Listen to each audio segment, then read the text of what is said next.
भगवान शिव ने मन में विचार किया कि अब अगर सती ने जिस रूप को धारण किया,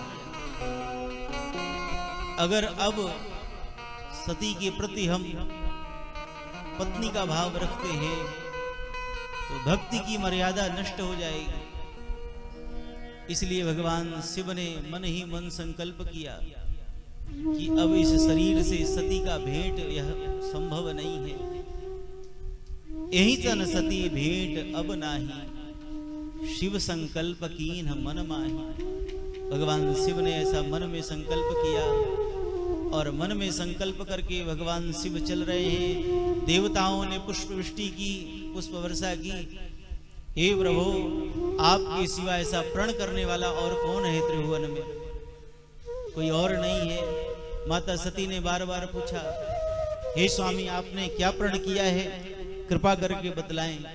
लेकिन भगवान शिव ने कुछ नहीं कहा और भगवान शिव ने प्रसंग बदल दिया। भगवान की मंगलमयी कथा का गान करने लगे। भगवान शिव जो हैं, उनका दाम्पत्य जीवन बड़ा आदर्श दाम्पत्य जीवन है। प्रत्येक परिस्थिति में प्रसन्न रहते हैं। प्रसंग बदल दिया भगवान की कथा कहते हुए। भगवान शिव पहुंचे हैं कैलाश में और पुनः सती माता को सम्मुख में आसन दिया। सम्मुख में आसन दिया है। भगवान की मंगलमयी कथा सुनाने लगे और कथा करते करते शिव जी की सहज समाधि लग गई। शिव जी की समाधि 87,000 वर्ष की। बीते संबत सहस 87, तजी समाधि शंभु अविनाशी। भगवान शिव की 87,000 वर्ष की विशाल समाधि। आज जब भगवान शिव की समाधि पूर्ण हुई, भगवान शिव राम राम राम राम करते हुए, भगवान का नाम लेते हुए नेत्र खोले हैं। माता सती ने भगवान शिव के चरणों में अभिनंदन वंदन किया, पूजन किया है। भगवान शिव माता सती से भगवान श्री राम की मंगलमय कथा कहने लगे।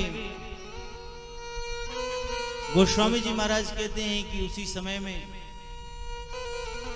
माता सती के पिता दक्ष प्रजापति, उन्होंने एक विशाल यज्ञ का आयोजन किया।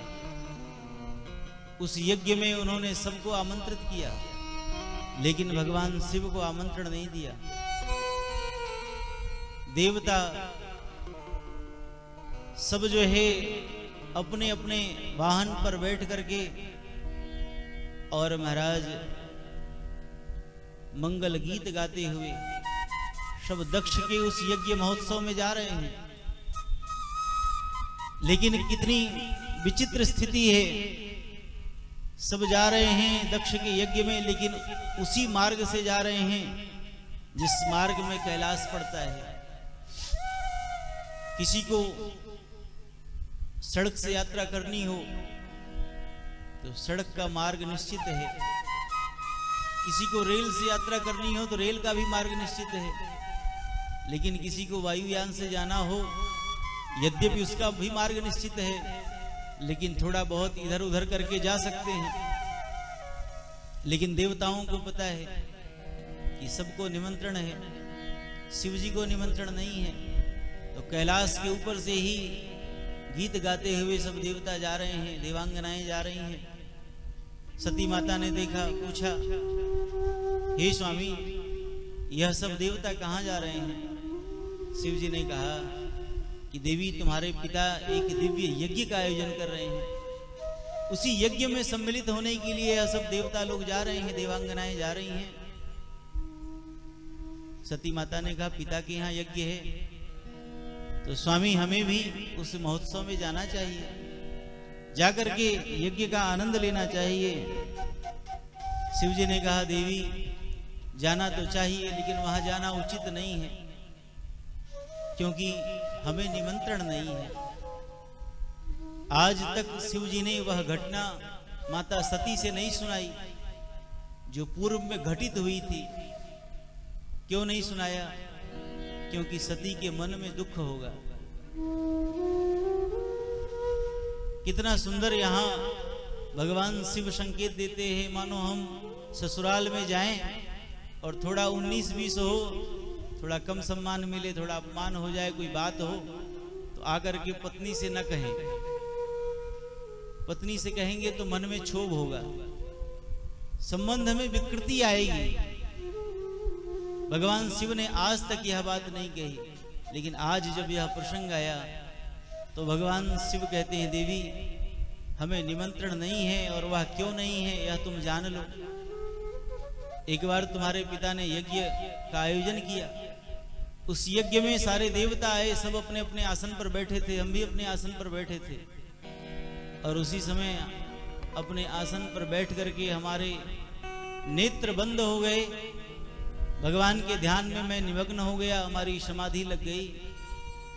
तुम्हारे पिता दक्ष प्रजापति कब सभा में आए मुझे बोध ही नहीं रहा, सारे देवता अपने अपने आसन से उठ करके उनका सम्मान किए, लेकिन हमें बोध नहीं रहा, इसलिए हम तो बैठे रह गए अपने आसन पर। यह देख करके तुम्हारे पिता के मन में हमारे प्रति रोष हो गया, उन्होंने हमारा अपमान किया, और इसी रोष के कारण इस यज्ञ में हमें आमंत्रण नहीं मिला। इसलिए हे देवी, यद्यपि कुछ ऐसे जगह हैं जहां से निमंत्रण ना आए तो भी हम जा सकते हैं। मित्र के घर, पिता के घर, गुरु के घर, यह कुछ घर ऐसे हैं जहां से निमंत्रण ना आए तो भी जाने का विधान है। अब हम सोचें कि गुरु और गोविंद के यहां से हमको निमंत्रण आए तब हम वहां चलें, तो यह उचित नहीं है। लेकिन हे देवी, अगर उन जगह पर भी कोई विरोध मानता हो, कोई दुराव रखता हो, तो वहां जाने से कल्याण होने वाला नहीं है, वहां जाना उचित नहीं है। इस प्रकार से भगवान शिव ने माता सती को समझाने का प्रयत्न किया। माता सती ने कहा कि हे स्वामी, हो सकता है कि पिता ने निमंत्रण दिया हो, यहां तक न पहुंचा हो, लेकिन हमारी इच्छा है कि हम एक बार जाकर के वहां अवश्य देखें क्या सच है। भगवान शिव समझाने का बड़ा प्रयत्न किए, लेकिन माता सती के मन में एक भी बात जब नहीं उतरा, तो भगवान शिव ने अपने कुछ गणों को साथ में दे करके और माता सती को विदा किया है।